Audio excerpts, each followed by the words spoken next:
안녕하십니까, 홍철기입니다. 오늘은 2025년 6월 19일이고요. 정오뉴스 시작하도록 하겠습니다. 자, 세상이 다 자기 거인 것처럼, 그리고 마이 프레셔스, 당대표가 세상 꼭대기에 있는 것처럼 윤석열 대통령이 대통령 하던 시절에 국민의힘 당대표 비대위원장 하면서 엄청나게 윤석열 대통령을 괴롭혔던 한동훈, 자기들은 국힘이 가야 할 방향이 한동훈의 방향이다 라고 얘기하면서 모든 사람들을 친윤, 그것도 찐윤이라고 표현하죠. 그냥 친한계가 아니면 다 친윤계라고 프레임 씌우고, 또 아스팔트 나간다 그러면은 거기서도 복잡한 관계들이 있고 지향점이 서로 다름에도 불구하고 그냥 이상한 일 벌어지면 다 저게 그 광화문과 관련이 있는 것처럼 프레임을 씌우는 한동훈 세력들이 있습니다. 이번에도 당대표 나와가지고 당권을 잡을 것이다 라고 다들 생각하고 있고 이미 여론조사가 돌아가고 있는 상황인데요. 전당대회 이번에 불출마한다라는 얘기들이 그냥 나오는 게 아니라 언론 보도가 나오고 있고, 또 주변의 측근들 그리고 컨설팅을 해주는 사람들까지도 김종인이라든지 세미준이라든지 한동훈 보고 나오지 말라고 하고 있다고 합니다. 사실 나오고 안 나오고는 본인이 결정을 하는 거겠지만은 주변이 다 나오지 말라고 얘기를 하는 것 뭐겠습니까? 이번에 나와봤자 되기가 힘들다. 근데 쟤들이 좋아하는 게 있어요. 그 소위 말하는 노무현 정신 이런 거 좋아하잖아요, 쟤들은.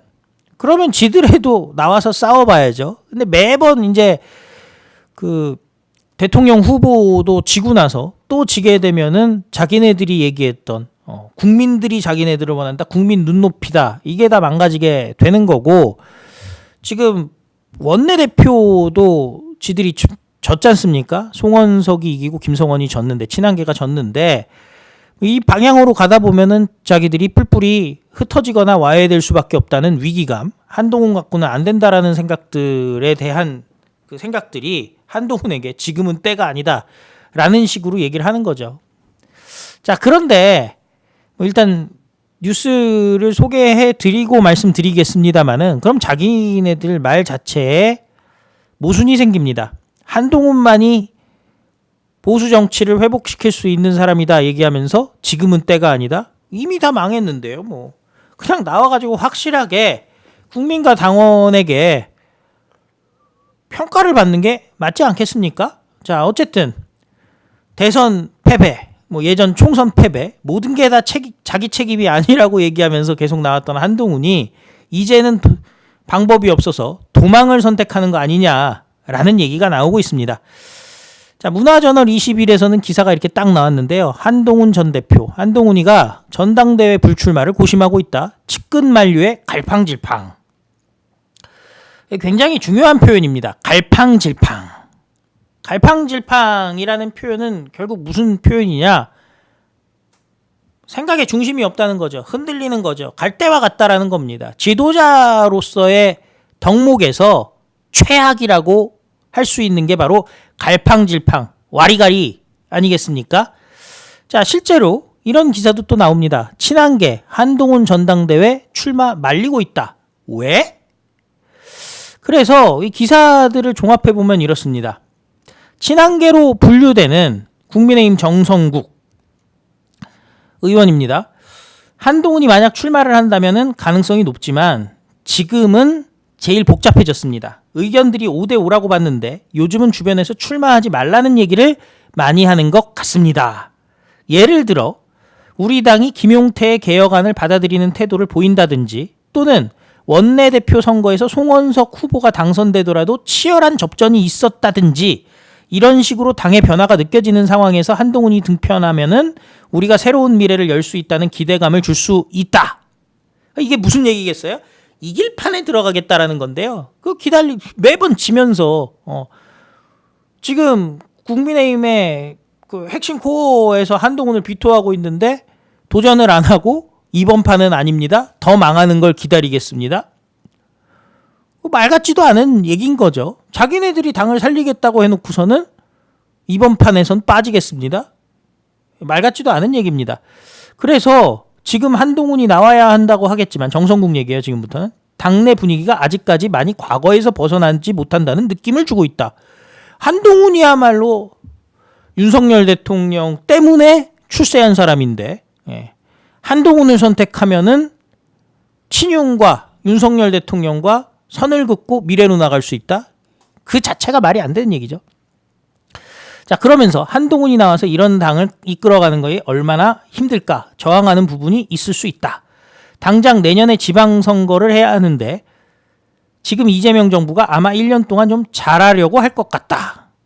이게 정성국 얘기예요. 그러니까 내년에 지방선거를 해야 되는데 지방선거를 이기겠다라는 의지가 아니라 이재명이 1년 동안 잘할 것 같으니까 지방선거 질 테니까 지금은 안 나오겠다? 이재명에게 힘을 실어주겠다. 뭐 이런 얘기입니까? 자, 신지호 이렇게 얘기합니다. 한동훈이라는 존재는 보수 재건의 최강 병기인 동시에 최종 병기 마지막 보루다. 자, 참고로 신지호는 인민노련 출신이죠. 한동훈이 무너지면 보수 혁신, 보수 재건은 거의 물 건너간다. 그러니까 소중한 만큼 아껴 써야 된다. 아니, 최종 병기, 최종 보루? 그러면은 빨리 등판을 해야지. 지금 망하고 있다니까. 망했다니까. 뭐 언제? 우리 집에 금송아지 있어요. 라고 얘기한다고 해서 누가 믿습니까? 보자기에 싸가지고 지하실에다가 묻어놨어요. 지하에 쟁여놨어요. 금고 안에 있어요. 안 써먹으면 똥 되는 건데 지들 말로는 그냥 최종 병기예요. 뭐 최종 병기의 위용을 보여준 적이라도 있어? 말도 안 되는 거죠. 신지호, 저는 개인적으로 이번 전당대회에 출전하는 것은 좀 신중해야 한다는 의견이다. 기회가 있을 때마다 매번 출전할 수는 없다. 현실은 그렇다. 친한동훈 그룹 내에서는 신중파가 더 많은 것 같다. 그러니까 친한계에서 한동훈 보고 나가지 말라고 하는 거예요. 매번 있을 때마다 지금 다 나오고 있는 거 아니에요, 한동훈이가. 총선 지고 전당대회 나와서 당대표 되고 비대위원장으로서 선거를 지휘해놓고 그리고 윤석열 대통령 탄핵시켜놓고 대통령 후보 하겠다고 나오고 대선 지고 전당대회 나오려고 하고 이번엔 쉽시다. 그동안 앞으로 나오면 무조건 된다고 등 떠밀었던 게 누구들인데 결국 친한계가 한동훈을 갖다가 지지했던 친한계가 이반되고 있다라는 겁니다.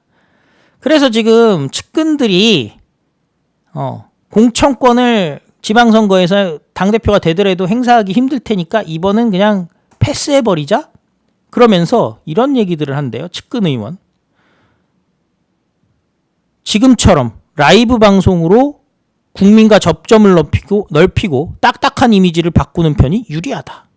유튜브로 승부를 걸자라는 건데 여러분들 그동안 뭐 극우 유튜버라고 난리를 치던 인간들이 이제 와서 자기네들은 유튜브 하겠다고요? 유튜브 해가지고 그거 맨날 뭐 먹방하고 기타 치고 조지 해리슨 타령하고 돌돌이 얼굴에 돌리고 그렇게 하면서 이미지를 바꿀 수 있다고 생각합니까? 그럴수록 기대치는 낮아져만 가고 할머니들의 지지만 높아져 가는 거겠죠. 자, 김종인이도 한동훈을 만나서 6월 13일에 만나서 지금은 때가 아니다라면서 출마하지 말도록 했고요. 그리고 그 이영수라는 사람의 세미준이라고 있잖아요. 새로운 미래를 준비하는 모임. 원래는 반한동훈이었는데 김문수 캠프에서 나가고 나서 한동훈 쪽으로 붙었다라는 얘기가 나오는데 이영수도 이번에는 나가지 말라고 한다. 이영수가 이제 조직이 있다. 세미준이 조직이 크다라고 얘기는 하는데 행사를 하면서 유명한 사람들 불러가지고 조직 얘기하는데 뭐 별거 없습니다. 자, 그래서 그 한동훈계가 당원 가입을 지금 독려하고 있는 상황 아니겠어요? 당원 가입을 독려하는 상황에서 한동훈이 출마를 안 하는 쪽으로 지금 친한계들이 바람잡이를 하고 있는 이유는 뭐겠습니까? 생각보다 입당할 사람들이 없죠. 그 한 딸들은요 일찌감치 입당을 했다고 봐야죠. 다 할머니들은. 그래서 갈팡질팡. 그래 결국에는 전당대회가 김문수 대 한동훈이 아니라 김문수 대 안철수로 될 가능성이 크고, 그렇다면은 뭐 그 결과가 또 달라지지 않겠느냐. 그러면 한동훈이 고민하게 되는 계기 중에 하나가 이런 거죠.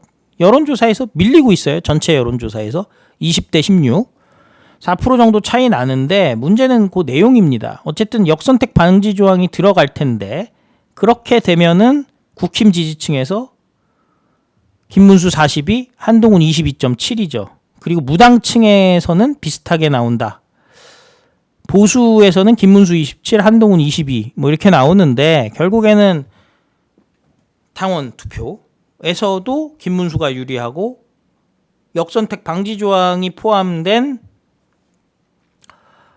여론조사에서도 김문수가 유리할 가능성이 커진다고 한다면은, 예를 들어 여론조사에서 뒤집고 당내에서는 떨어지고 해서 뭐 붙어보자가 아니라 둘 다 그냥 져버린다고 한다면은 방법이 없다라고 생각하고 도망가나 본데요. 그래도 2위는 할 텐데 2위 할 사람이 도망가 버린다? 별 투사로서의 그 싸울 수 있는 사람이라고 자기가 맨날 주장하잖아요. 내부 분탕을 치면서 싸울 수 있는 사람이라는 것도 보여주지 못하는 게 되겠죠. 결국 한동훈이 믿을 것은 이재명이 일을 잘할 것 같으니 이재명만 믿고 보수가 괴멸해서 최종 병기로 등판할 때를 기다려보자, 뭐 이런 거 아닌가 하는 생각이 듭니다. 참, 이재명과 싸울 사람은 자기라면서요. 2조 심판하겠다면서요. 이제 조국이는 지방선거에 부산시장 나온다라는 얘기가 지금 파다한 상황인데, 결국 이 모든 문제, 계엄, 탄핵, 한동훈으로부터 시작된 것이고, 또 한동훈이 몰락하는 것도 그 과정에서 갈팡질팡, 근데 그 수밖에 없어요. 본인의 역량이 부족한데 역량에 맞지 않는 옷을 입으니까, 몸에 맞지 않는 옷을 입으니까 결국에는 뽀록나기 마련이고 측근부터 버릴 수밖에 없는 거겠죠. 자, 한동훈의 종말 얼마 남지 않았습니다. 구독과 좋아요 큰 힘이 됩니다. 다 같이 외치겠습니다. 우리는 승리합니다. 감사합니다. 안녕히 계십시오.